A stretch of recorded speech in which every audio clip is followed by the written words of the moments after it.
Welcome to my September wrap-up, and welcome to my guest bed. I am feeling lazy today, so I thought why not just, I was doing homework at the desk, and this is like a multi-purpose room, and I was like, you know what, I really want to film my wrap-up. Why film it at the desk when I can lounge in my robe on my guest bed? I read 9 books in September, which is about 9 more books than I read over the summer.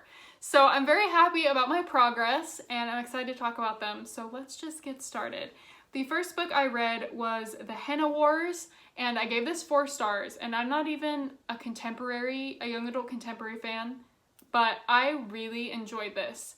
It did not have the same bland characters that so many contemporaries do.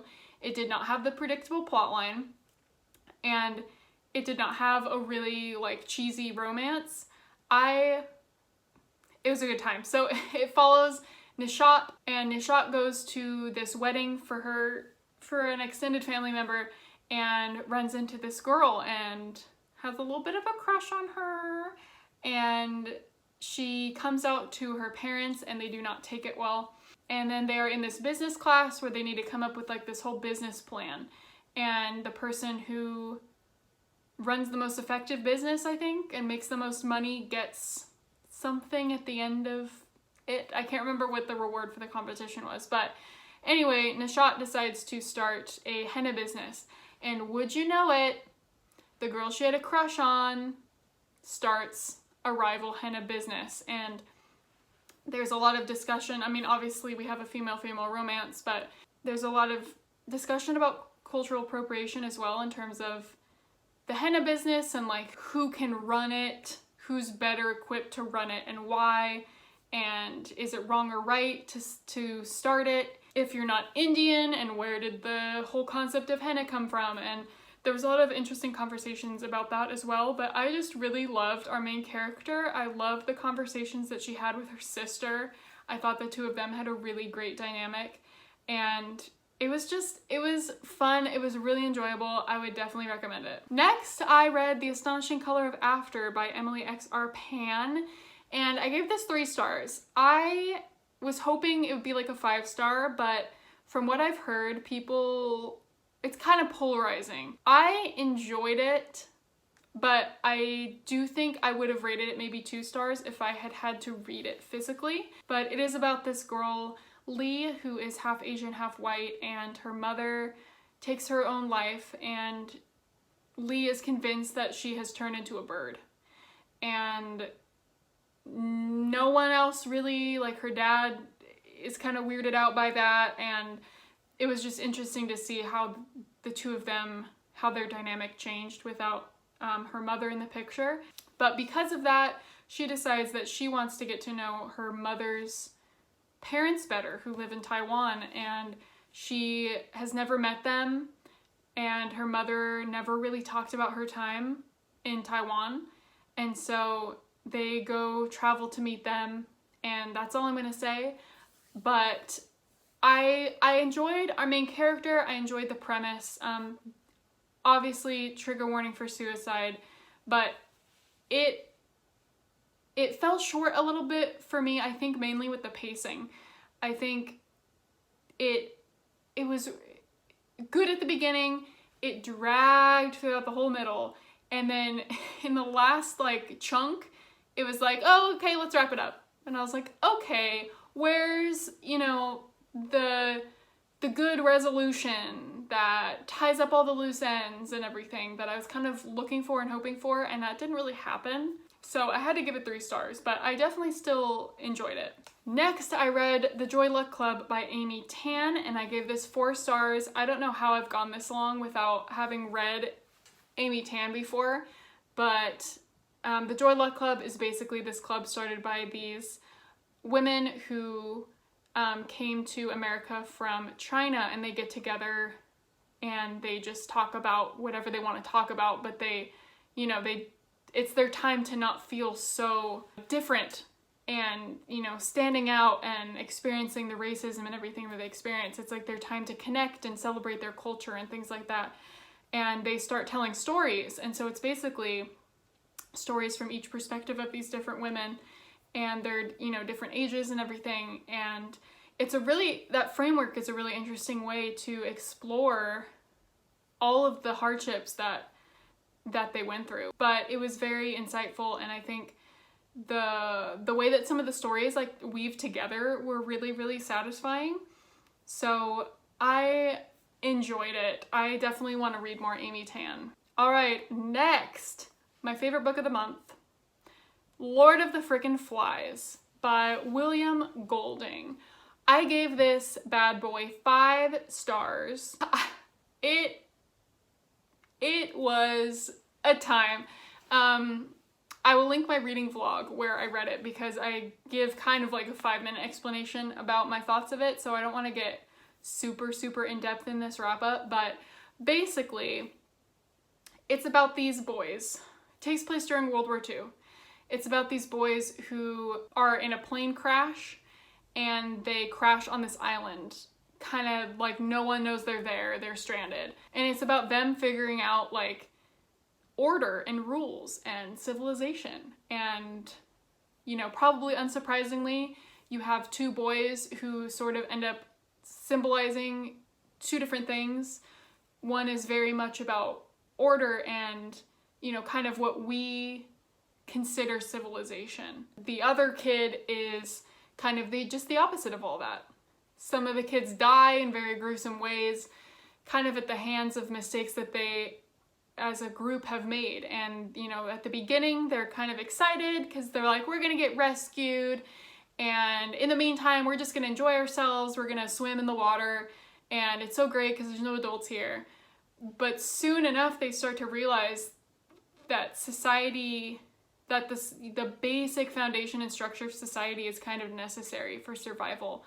And they try to make that within themselves, but then it kind of deviates into those 2 groups and a bunch of stuff goes wrong, and I won't tell you how it ends because I didn't know how it ended, but I really liked it. And the main reason why I liked it so much was after I read it and I was just thinking about all of the things that it's saying, the messages it has, setting it within the context of World War II is interesting, having it be a group of young boys is interesting, and it really shows how quickly human nature can become dark and how quickly you can abuse power and how quickly humanity can just go away. So 10 out of 10, that symbolism. Loved it. I literally realized I have Lord of the Flies. I don't know why I wasn't holding it up, but anyway. Next, I read Bingo Love by T. Franklin, and this made me cry. I gave it 3 stars. The dialogue was a little bit cheesy. That was the main reason I gave it 3 stars. But for the plot, it was very, very cute. A little sad, I will say. But it is about the story of these 2 women falling in love in the 1960s, 50s. Somewhere around there. All the stuff they had to deal with that, first of all the judgment and things like that, but then their love story, how it's aged through the years. And that's all I'll say. But they meet at a church bingo night. And it was cute. Next, I read The Death of Mrs. Westaway. Finally, I started this in June, I think. And I gave it 3 stars. And now I really don't know how much of this has to do with the fact that I started it in June. I feel like if I had read it in like a weekend, it might have been a 4-star. So I wouldn't worry. I wouldn't take this with a grain of salt. But this follows our main character, Hal, and she is a young adult who works as a tarot card reader on the boardwalk, or like on a pier in England somewhere. I can't remember where. But she gets this letter. She's not doing well financially, mentally. She gets this letter that says that some family member has passed away and has left this huge estate for her. And she doesn't know this person that claims that they're related to her, but she's like, you know what? I need the money. Why not? Let's go. And she goes there. It was Mrs. Westaway, by the way. obviously the death of Mrs. Westaway. She's like, I'm not related to a Mrs. Westaway. She goes there, meets a bunch of the family, who finds out that it was left to her and is like, how dare you? Who are you? Why? Who are you? We deserve it. There's a lot of family drama. Reminds me of Knives Out, just less funny, but it has that Knives Out kind of thing. Or I guess Knives Out reminds me of this. It's just very atmospheric, very spooky. I did not figure out this whole plot point that I won't say, but there's a big plot thread like going through it, this mystery, and I did not figure it out ahead of time, so that was fun. I didn't, figure it out before we were supposed to figure it out, but I really liked it, and I really liked our main character. The only issue I had with it was that I think it just took me too long to read, to where it felt like it was really drawn out. The middle part, like pacing wise, but I think that's on me. Also was weird was there's a typo in my book, and that typo was someone's name, and so I thought that that was on purpose. Turns out it wasn't. It was just a typo. So that was kind of disappointing, because when I read the typo, I was like, oh my god, and I came up with all of these theories about why this name was misspelled in this one letter. No, it was just a typo. I've read 3 Ruth Wares now. I've read this, The Woman in Cabin 10, and In a Dark, Dark Wood. This is my second favorite.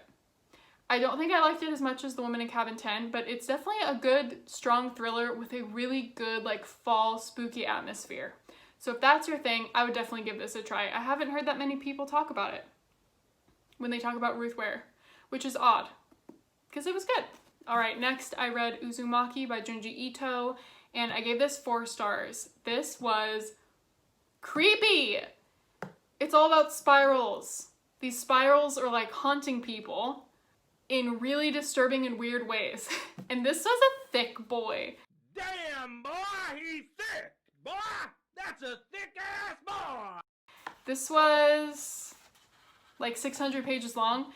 So the first half kind of intrigued me more than the second half. The second half ended up being a little bit more of like shorter, more distinct stories that followed different people.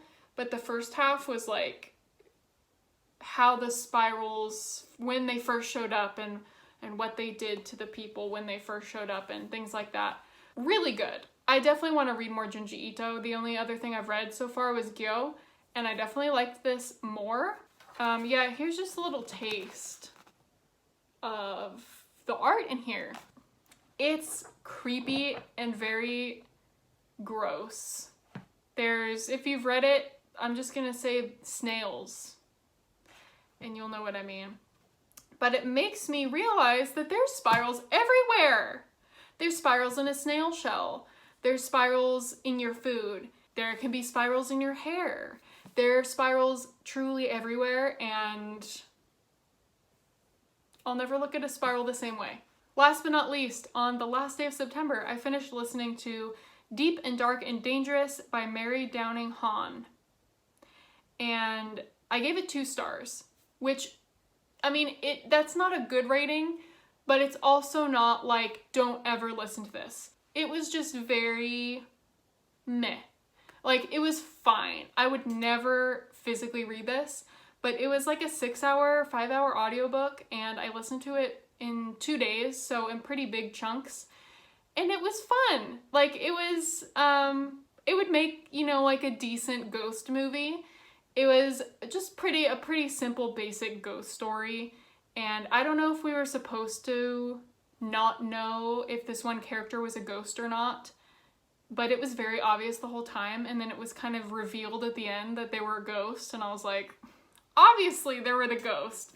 So that made it a little bit less suspenseful maybe, but it was fun. It's about this 13-year-old Allie who also kind of reads like she's like 17, but it's summertime and she wants to go out and do some fun stuff, and her mom's like, no. And her aunt comes over, her mom's sister, and her aunt is going to this lake house beach house.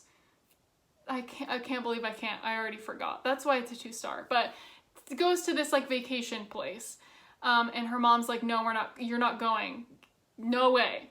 But of course, Allie finds a way to go. And the reason why is because there's this whole backstory with Allie's mom and Allie's aunt and all this weird stuff that went down last time they were there when they were kids. And so her mom doesn't want her going there in case the same thing happens to Allie. And of course, similar things happen to Allie because there's ghosts there and the place is spooky. So it was fun. It was a really fun, quick, like simple ghost story. Honestly, a great one to like finish out September and begin October with. So I'm not complaining. It's a 2-star. If it's free on Libby and you just want a quick ghost story, go for it. It's average. All right, those are the books that I read in September. Let me know if you have read any of these.